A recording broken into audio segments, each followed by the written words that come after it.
Kama kuna tumaini lolote kwa Watanzania, kwa wanayanga katika ligi ya mabingwa barani Afrika kwenye kundi lao la B, wakati itakapocheza dhidi ya Al Ahli ya Misri, basi ni pamoja na kupitia kwa beki mbili. Beki wa kulia wa Al Ahli Mohamed Hani. Ndiyo, ni kwa sababu mchezaji huyu mzoefu wa Al Ahli, namna anavyotumika kwa kocha Jes Touré, ni kwamba anatengeneza nafasi ambazo mawinga wenye uwezo mkubwa kudribble mipira, kupiga mashuti kama Peodo Pacome Zouzoua wanaweza kutumia mwanya huo kuiwezesha Yanga kufurahi, kuwawezesha Watanzania kufurahi kwa kupata ushindi panapostahili. Lakini kwa ufupi tu ni kwamba kwa Mohamed Hani, beki wa kulia, kunaweza kukawa njia mojawapo kwa Yanga kuwapa furaha Watanzania katika mechi hizo dhidi ya Al Ahli. Kwa ratiba ya CAF, mechi hizo za raundi ya 3 na raundi ya 4, maana Yanga watacheza back to back na Al Ahli. Ya kwanza inatarajiwa kuchezwa kati ya Januari 23, kabla au baada ya Januari 23 kule nchini Misri, halafu marudiano ni Januari 30. Kama ni mabadiliko, lakini ni around Januari 30. Kwa hiyo mechi mbili za back to back kabla Yanga kuja kuhitimisha mechi zake za kundi lao la B kwa kucheza na wapinzani wao wengine, FAR Rabat ya Morocco ambao watakwenda Yanga kule nchini Morocco, lakini pia dhidi ya JS Kabylie itakayochezwa nchini. Sasa Al Ahli inafahamika vizuri. Al Ahli ni klabu namba 1 kwa ubora barani Afrika hapa tunapozungumza.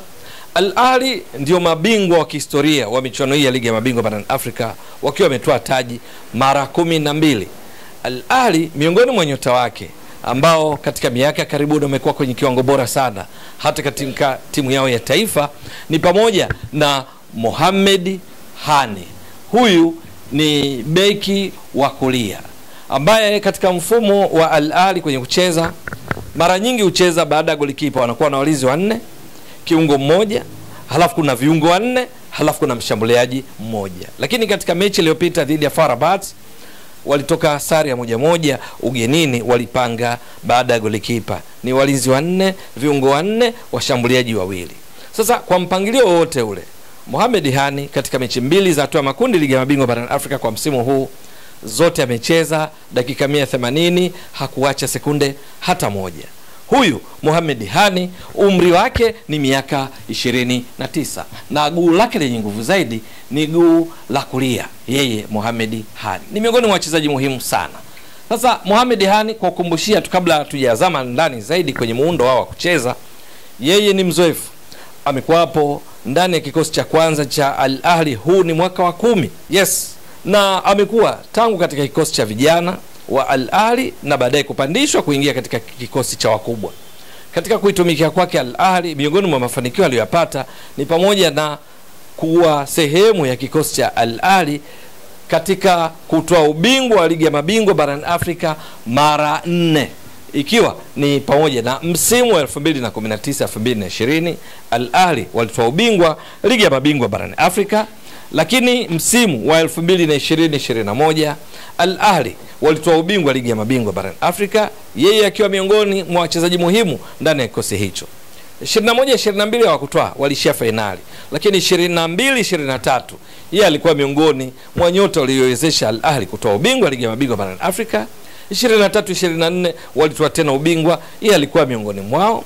24-25 kwa maana ya msimu uliopita Al Ahli walishia nusu finali. Wewe utaona mara 4 yeye akiwemo, na mara nyingi huwa katika kikosi cha kwanza pindi anapokuwa fit. Sasa kwenye kikosi chao hiki, kwa mfano katika mechi dhidi ya FAR Rabat, baada ya golikipa Mustafa Shobeir kwenye kikosi chao walivyoanza, yeye alianza kama beki mbili hapa, na ndiye tunayemzungumzia Mohamed Hani. Wengine waliocheza ni pamoja na Nabi Ahmed Koka, alikuwa amecheza kama beki 3. Katikati kulikuwa na Yasin Marei, alikuwa Yasa Ibrahim katika kukamilisha wale mabeki wawili wakati. Viungo wao kulikuwa na Marwan Atia, alikuwa Aliou Dieng, lakini vile vile walikuwa na kiungo wa ushambuliaji, winga wa kulia. Hapa nazungumzia Ashraf Ben Shaki. Upande mwingine kulikuwa na Mahmoud Trezeguet, mchezaji nyota mzoefu. Lakini katika washambuliaji wawili kulikuwa na Ahmed Zizo pamoja na Mohamed, ndio waliokuwa walioanza katika kikosi cha kwanza. Ni katika mechi ambayo dakika 90 za mchezo Al Ahli walimiliki mpira kwa 47% wakiwa ugenini, wenyeji FAR Rabat waliotoka kufungwa na Yanga 1-0 kwenye uwanja New Amani Complex visiwani Zanzibar walimiliki mpira zaidi kwa 53%. Ni mechi ambayo wenyeji walipiga mashuti 13, matatu yalikuwa blocked, yani shots, tunazungumzia shots, mashuti waliojaribu kupiga ili wafunge, matatu yalikuwa blocked, lakini kati ya 10 yaliyolenga shabaha yalikuwa 4. Haya mashuti matatu yalikuwa blocked. Hapa ni vizuri kueleza kabisa kwa sababu hayakuenda kwa maana kutoka nje wala kulenga lango. Lakini kwa Al Ahly wao walipiga pia mashuti 13. Kati ya hayo 5 yalikuwa blocked. Kwa lugha nyingine yaliyoenda yalikuwa mashuti 8. Katika hayo moja tu lilenga shabaha katika dakika 66 ambalo ndilo liloza bao la kusawazisha lilifungwa na Mahmoud Trezeguet, wakati huo akiwa ameshatanguliwa bao katika kipindi cha kwanza kupitia kwa striker Burika wa FAR Rabat. Baada ya tukio la mkwaju wa penalty, mpira uliorejea ukamkuta Burika akafunga. Kwa hiyo mechi ilisha 1-1. Sasa tunayemwangalia hapa ni beki mbili huyu Mohamed Hani, na kwa nini anaweza akawa sehemu Yanga kupata furaha, Yanga kupitia kwa wachezaji wake wanaotokea pembeni. Na katika mfumo wa Yanga kwenye kucheza, baada ya golikipa chini ya Pedro Gonçalves huwa na walinzi 4, viungo wale ukabaji, viungo 3 ushambuliaji, mshambuliaji kinara mmoja. Kwenye wale viungo 3 ushambuliaji, upande wa kushoto ndipo anapatikana mchezaji nambari 10 mgongoni kwenye jezi, tunazungumzia Peodo Pacome Zouzoua. Kwa lugha nyingine, ikitokea kapangwa hivyo, maana yake Pacome Zouzoua cheza yake mpinzani wake ukutana naye mara kwa mara ni Mohamed Hani ambaye yeye ni nambari 30 mgongoni. Pacome huwa anapenda kuingia ndani, lakini vile vile anaweza kupita kati ya beki huyu wa kulia na beki wa kati ambaye ni tunazungumzia Yasa Ibrahim. Lakini Pacome huwa anashato ili eneo sana tucheza yake. Anaweza akaja huku kwa Nabil Koka, anaweza akawa katikati hapa kwa eneo ambalo Prince Pumelo Dube au mshambuliaji namba 9 kama Ende Bobo Boele anaweza kucheza. Pacome anaweza kupatikana. Pacome anaweza kupatikana eneo la huku katikati wanapocheza akina Zuka Buya. Pacome anaweza kupatikana huku kwa beki wa kushoto, hapa tunazungumzia Mohamed Hussein Shabalala, Shadrack Issa Kaboka. Pacome huwa na free roll, lakini kimsingi kwa nafasi anayocheza kwa kiasi kikubwa inatarajiwa vita yake itakuwa katika eneo hili, eneo ambalo ndiko hucheza zaidi huyu Mohamed Hani. Kwa nini ni fursa? Ni kwamba Al Ahly cheza yao kwa wastani mechi hii walau dhidi ya FAR Rabat walikuwa tofauti kidogo. Wachezaji 4 kwa wastani walikuwa wakipatikana mbele, ambao ni nani? Tunazungumzia Zizo, tunazungumzia Mohamed, lakini tunazungumzia Mahmoud Trezeguet kwa wastani walikuwa katika nusu ya pili ya uwanja, lakini mwingine alikuwa ni Ashraf bin Shaki kwa wastani alikuwa juu huko. Katikati ya mstari wa uwanja wachezaji ambao walikuonekana kwa wastani wanakuwepo ni pamoja na Aliou Dieng mgongoni nambari 23 na pacha wake hapa tunazungumzia Marwan Atia. Halafu hawa mabeki wale wakati walikuwa wanasogea hapa. Mabeki wa pembeni tunazungumzia Koka ambaye kiasili yeye ni kiungo, siku hizi amekuwa akitumika kama beki wa kushoto. Kwa wastani huwa anacheza eneo la kati mwa uwanja. Yes, eneo hili hapa kama anavyofanya Mohamed Hani. Kwenye mechi hii kidogo alikuwa na nidhamu Mohamed Hani, kwa kiasi fulani alikuwa nyuma kidogo ya mstari wakati wa uwanja. Yes, mstari wakati wa uwanja alikuwa kwa nyuma, lakini mara nyingi cheza yake katika mechi nyingine hucheza hapa katikati. Hata mechi dhidi ya JS Kabylie alikuwa kwa wastani anapatikana katikati ya mstari wa uwanja, lakini kwenye mechi dhidi ya FAR Rabat wakiwa ugenini alikuwa kwa nyuma kidogo. Kwa lugha nyingine, awe katikati, awe kwa nyuma kidogo ya mstari wakati wa uwanja, maana yake kwenye kushambulia kwenye makaratasi inaonekana theoretically, kinadharia ni kwamba eneo hili lote huwa na nafasi ya kutosha kwa wapinzani wa Al Ahly, kama ilivyo huku kwenye upande wa kulia wa mpinzani anayemshambulia Al Ahly, kwamba una fursa.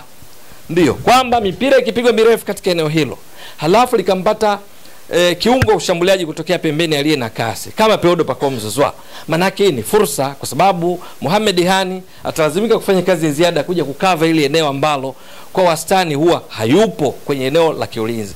Chini ya kocha Torip, kwa wastani Al Ahly cheza yao huwa licha kwamba inaonekana labda ni 4-4-2 baada ya golikipa au 4-1-4-1, lakini kwa wastani cheza yao huwa baada ya golikipa kwa wastani huwa wana wachezaji wawili ambao ni mabeki wakati, Yasin Marey na Yasa Ibrahim, halafu wana wachezaji 8, kwa maana kwamba wachezaji 8 wanakuwa nusu ya pili ya uwanja. Hapo inajumuisha mshambuliaji kinara, inajumuisha mawinga, inajumuisha viungo wao wote kwa wastani wanakuwa juu ya mstari wakati wa uwanja. Wanapocheza na timu kama FAR Rabat wana wasiwasi kidogo, ndipo walao unaweza kaona juu kuna kuwa na watu 4, halafu katikati kuna kuwa na takriban watu 3 mpaka 4. Lakini mechi na FAR Rabat kulikuwa na watu takriban 3 kwa sababu hao wengine Mohamed Hani na Koka walikuwa chini kidogo ya mstari wakati wa uwanja, wanaungana na mabeki wao wakati ili kukabiliana na mashambulizi ya kushtukiza kutoka kwa mastriker wa FAR Rabat akiwemo Burika. Sasa dhidi ya Yanga wacheze kama walivyocheza dhidi ya FAR Rabat, wacheze kama walivyocheza dhidi ya JS Kabylie. Mara zote kwa wastani beki mbili wao Mohamed Hani huwa muda mwingi uko juu. Wao wanajiamini kwamba wanacheza mpira zaidi katika eneo lako, wa kusuffocate, ushindwe hata kupumua, kupata mbinu za kuanzisha mipira kwenda kuwashambulia. Ndicho anachokitegemea. Matokeo yake ndio maana hili tumeshalizungumza mara kwa mara kwenye jukwaa hili. Kwenye ligi kuu ya Misri wamecheza mechi 12, wamefunga mabao 20, lakini wameruhusu mabao 13, yani bao moja zaidi ya idadi ya mechi, kwa sababu ukiotea, ukiwaibia mpira, ukapiga mpira mrefu, counter attacks kwa mipira mirefu, huwa wanapatikana na wanaenda kupata mabao. Sasa huyu Mohamed Hani mpaka sasa katika mechi 2, mechi aliyocheza dhidi ya JS Kabylie, mechi aliyocheza dhidi ya FAR Rabat, alichokifanya kwa majukumu ya kiulinzi Mohamed Hani akitekeleza majukumu yake ya kiulinzi ambayo ni ya msingi zaidi.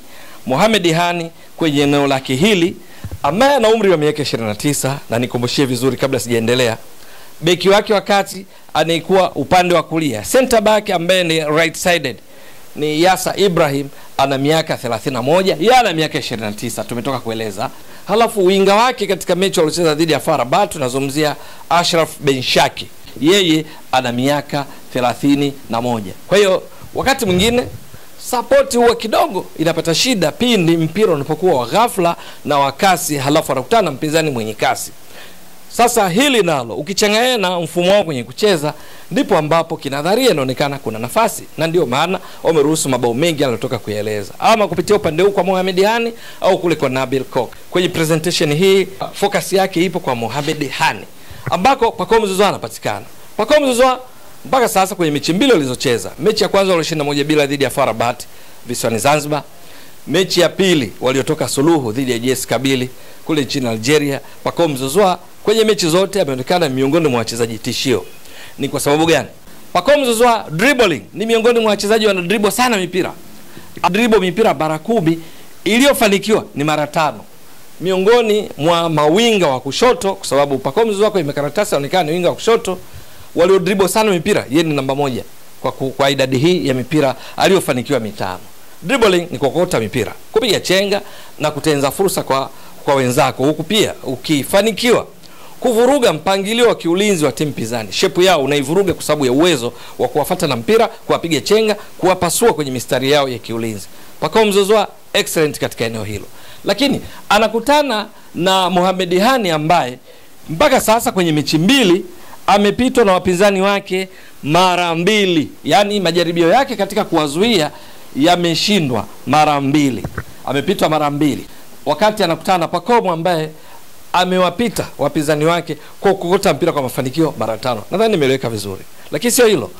Kuna matukio ya kimsingi katika ulinzi. Tackling, interceptions, clearances. Mohamed Hani, tackling amefanya 3 kwa mafanikio. Interceptions amefanya 3, na clearances, kuosha mpira, ameosha mara 2 kwa mafanikio. Ndicho alichokifanya. Lakini kwenye mipira ya chini Mohamed Hani amepigania mipira 15, amefanikiwa 5, ambapo tunaweza kusema ufanisi wa 33%. Sasa vijisifa hivi najaribu kuvigusia, halafu unalinganisha na mtu ambaye anaweza kukutana naye katika mechi hizo 2, kuanzia ya kwanza Januari 23 kama nilivyotoka kueleza, na nyingine Januari 30. Pacome Zouzoua akikutana na beki wa namna hii, beki ambaye mipira chini kwenye migongano, ground jewels, kapigania mipira 15, kafanikiwa 5, sawa na ufanisi wa 33%. 67% wapinzani wamefanikiwa. Pacome Zouzoua, hii ni golden chance kwake endapo atakuwa kwenye kiwango chake bora, atamshawishi mwalimu Pedro Gonçalves kumpanga, halafu Al Ahly wakampanga Mohamed Hani. Ili ni muhimu kwa sababu mwisho wa siku unaweza kukuta kwenye kikosi Pacome hayupo kwenye nafasi hii au hajapangwa kabisa. Inategemea na mipango ya benchi la ufundi la Yanga. Au Mohamed Hani ikawa kwenye mechi akakosekana, maana mechi mbili amecheza zote sekunde zote. Sasa ikitokea hivyo, manake hii ni fursa. Lakini pia ile mipira mirefu kwa kasi Pacome amekuwa akifanya vizuri sana, manake hii ni fursa.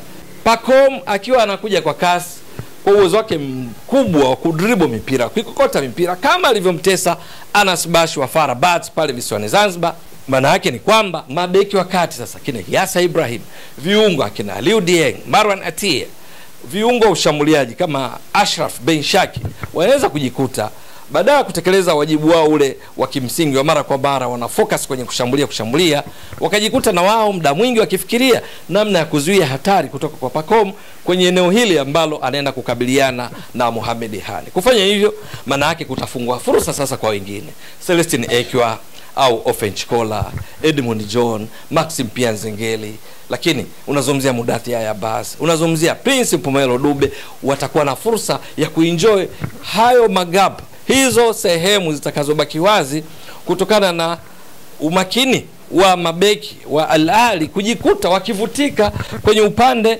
aliko Mohamed Hani ili kuja kusaidia ulinzi. Wakimove kama unit upande huu wa kulia, kuna uwezekano ukatokea nafasi ambayo pakipigwa passes zetu tunasema cross field passes, mpira ukahamishwa upande mwingine, inaweza ikatengeneza nafasi. Na licha ya kwamba Mohamed Hani ni beki, lakini katika mechi mbili amefanikiwa kupora mipira kutoka kwenye himaya ya wapinzani kuirejesha kwa Al Ahly mara 5, tunasema ball recovery.